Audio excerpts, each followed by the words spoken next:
ஒரு செய்வினை, ஏவல், பில்லி, சூனியம் இதை வைக்கிறான்னு வச்சுக்க, வச்சவனுக்கே அது திரும்ப அடிச்சிடும்.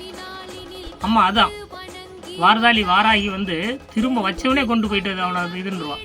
அது வந்து உன் கண்ணு முன்னாடியே தெரியும்.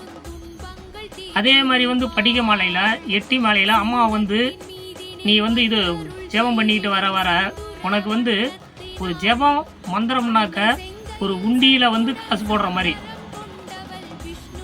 உண்டியில் வந்து ஒரு உண்டியில் எடுத்துக்கிட்டு, சின்ன குழந்தைங்களாம் இருக்குல்ல, சின்ன குழந்தைங்க என்ன பண்ணுதுங்க, ஒரு உண்டியில் வாங்கிட்டு வந்து அதை வச்சுக்கிட்டு 1 ரூபா 2 ரூபா 3 ரூபா 4 ரூபா இப்போ தாய் தந்தை கொடுக்க அது போடுறாங்க. அதில் அதே மாதிரி தான் நீ வந்து வாராய்க்கு வந்து தினமும் நீ கொடுக்கும் மந்திரம் ஜெபம், ஒவ்வொரு மந்திரமும் நீ சொல்ல சொல்ல சொல்ல ஒரு இதில் போடுற மாதிரி, அந்த உண்டியில் போடுற மாதிரி அது வந்து பெருசாக ஆயிடுச்சுன்னா நாளைக்கு வந்து அந்த மந்திரத்தினுடைய இது வந்து உனக்கு அப்படியே சித்தி ஆகிடும். சித்தி ஆகினா வாராகி வந்து உனக்கு முன்னாடி நிற்பா.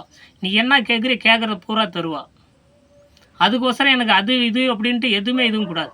உன்னுடைய நியாயமான கோரிக்கை, அன்பான கோரிக்கை, அந்த கோரிக்கையை வச்சு நான் வாராகி உன்னிடம் வந்து உன் பக்கத்திலே இருந்து உன்னை தினமும் அனுதினமும் காப்பாள். அதுக்கு தான் வாராகி. நீ 1 அடி எடுத்து வச்சனா அவள் வந்து 99 அடி எடுத்து வைப்பாள். அந்த வாராகியினுடைய தெய்வத்தினுடைய இது அனுகிரகம் குழந்தை மாதிரி. அந்த குழந்தை எப்படி நம்ம வந்து ஒரு குழந்தைய பெற்று வளர்த்து